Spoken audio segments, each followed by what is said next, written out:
क्या खूब कहा है किसी ने दोस्तों कि व्यक्ति की खूबसूरती उसकी चेहरे से नहीं बल्कि उसके व्यवहार और विचारों से पता चलती है।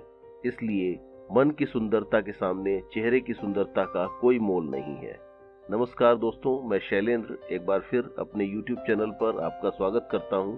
इस चैनल के माध्यम से मैं आपके लिए प्रेरणादायक हिंदी कहानियां लेकर आता हूं। तो आइए आज की कहानी शुरू करते हैं।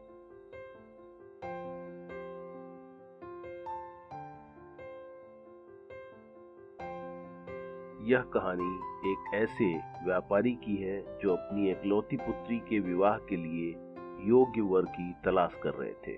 उन्होंने काफी खोजबीन के बाद 2 युवकों का चयन किया। एक युवक अत्यंत रूपवान था जो व्यापारी की बेटी को विवाह के लिए सही लग रहा था। दूसरा युवक देखने में साधारण था पर अत्यंत योग्य था। यह युवक व्यापारी को बहुत पसंद आ गया था। इन दोनों युवकों के चुनाव पर पिता और बेटी में असहमति बन गई थी। व्यापारी परेशान थे कि बेटी को किस तरह अपनी बात समझाई जाए। व्यापारी ने एक संत महाराज से दीक्षा ली हुई थी।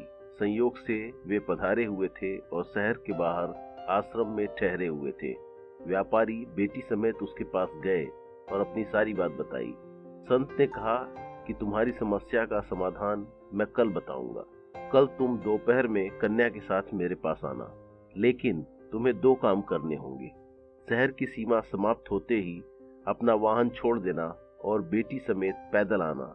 दूसरी बात, तुम रास्ते में पानी पीने के लिए सोने के रत्न से जड़ी सुराही लेते आना।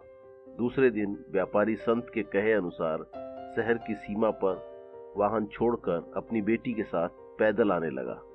गर्मी के दिन थे और तपती दोपहरी में पैदल चलकर बेटी को प्यास लगने लगी। जब भी वह पानी पीने के लिए रत्नों से जड़ित सुराही का पानी उपयोग में लेती तो सुराही का पानी गर्म होने के कारण उसके गले से नहीं उतरता था, जिससे उसकी प्यास नहीं बुझ पाती थी।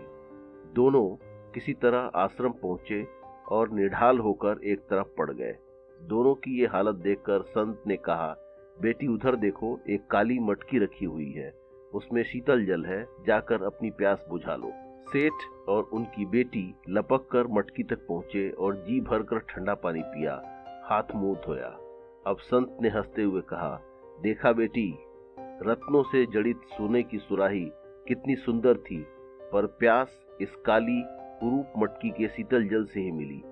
यही अंतर है रूप और गुण में। जीवन यात्रा एक तपती गर्मी की तरह बहुत लंबी यात्रा है। रूप की आयु बहुत कम होती है क्योंकि आयु के साथ रूप घटता जाता है, परंतु गुण का प्रकाश सदैव बढ़ता जाता है।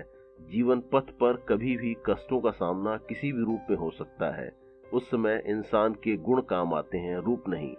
संत की बात व्यापारी की बेटी को समझ आ गई थी और उसने दूसरे साधारण युवक से विवाह करना स्वीकार कर लिया।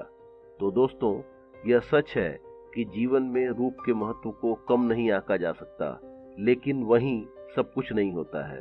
जब बात गुणों से रूप की तुलना की होती है तो रूप का पलड़ा हमेशा हल्का ही होता है।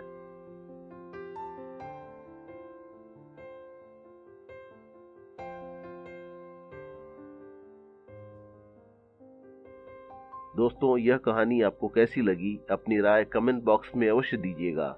कहानी पसंद आने पर लाइक का बटन दबाकर अपने मित्रों को शेयर करिएगा और अंत में बेल का बटन दबाकर चैनल को सब्सक्राइब करना मत भूलिएगा, जिससे चैनल पर अपलोड होने वाले नए वीडियो का नोटिफिकेशन आपको मिलता रहे। तो मिलते हैं दोस्तों फिर एक नई मोरल बेड टाइम स्टोरी के साथ। तब तक के लिए शुभ रात्रि।